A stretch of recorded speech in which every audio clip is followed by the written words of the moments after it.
यह कहानी है उस युवक की जिसने दुनिया जीतने का सपना देखा और उसे सच कर दिखाया। यह है मकदूनिया के राजकुमार सिकंदर की कहानी। 326 ईसा पूर्व मकदूनिया में जन्म हुआ एक बालक का नाम रखा गया सिकंदर। उसके पिता थे शक्तिशाली राजा फिलिप द्वितीय, जिन्होंने मकदूनिया को एक महान साम्राज्य बनाया। मां ओलंपियास को विश्वास था कि उनका पुत्र साधारण नहीं। हे महादेव, मेरे पुत्र को अपने को और आशीर्वाद प्रदान करें। बचपन से ही सिकंदर में साहस और जिज्ञासा साफ दिखाई देती थी।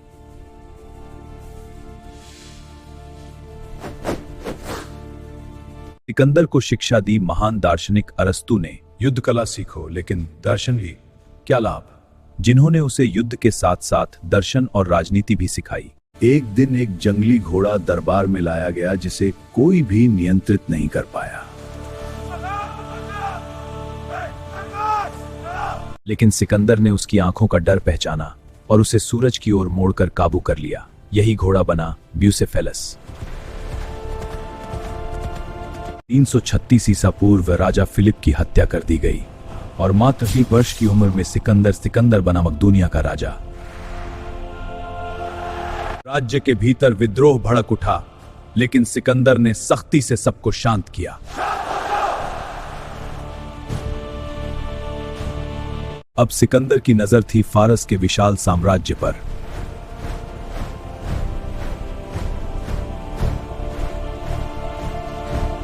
(334 ईसा पूर्व) सिकंदर ने एशिया की ओर अपना पहला अभियान शुरू किया। ग्रेनिकस के युद्ध में सिकंदर ने फारसी सेना को पहली बड़ी हार दी।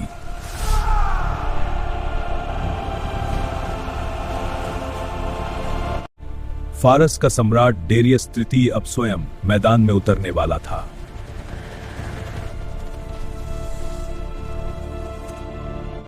इशस के युद्ध में सिकंदर ने डेरियस को हरा दिया और इतिहास की धारा बदल दी।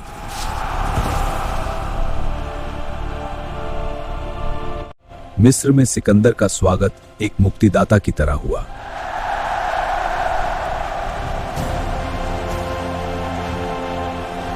यहां सिकंदर ने एक नया शहर बसाया, अलेक्जेंड्रिया, जो ज्ञान और संस्कृति का केंद्र बना।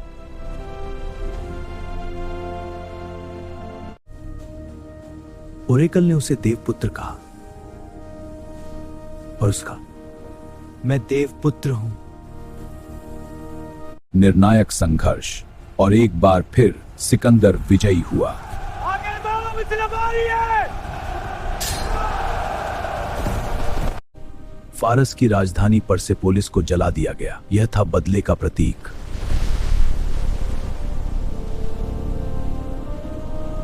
अब सिकंदर की नजर थी भारत पर, एक समृद्ध और शक्तिशाली भूमि।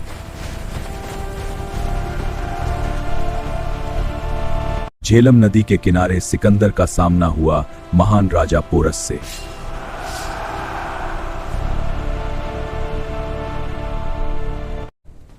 तुम्हारे साथ कैसा व्यवहार किया जाए, एक राजा जैसा।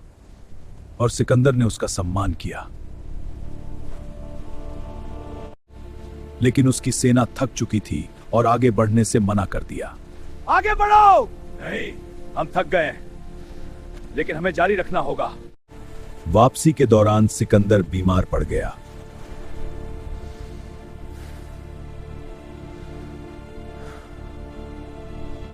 बेबीलोन में मात्र 32 वर्ष की उम्र में विश्व विजेता ने अंतिम सांस ली।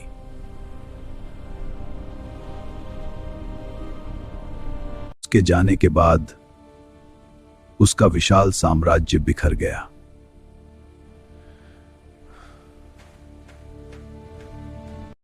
सिकंदर जिसने आधी दुनिया जीती लेकिन समय को नहीं जीत पाया, उसकी कहानी आज भी सिखाती है, महत्वाकांक्षा महान हो सकती है पर जीवन क्षणभंगुर है। सम्राट अब हमारे बीच नहीं रहे। अब साम्राज्य का क्या होगा? विश्व विजेता के जाने के बाद सबसे बड़ा प्रश्न था, उत्तराधिकारी कौन? साम्राज्य किसी एक के हाथ में रहना चाहिए या फिर हम सब मिलकर शासन करें? सिकंदर ने कोई स्पष्ट उत्तराधिकारी नहीं छोड़ा था और यहीं से शुरू हुआ सत्ता संघर्ष। इतनी विशाल भूमि एक राजा के बिना, ग्रीस से लेकर भारत तक फैला साम्राज्य अब बंटने की कगार पर था।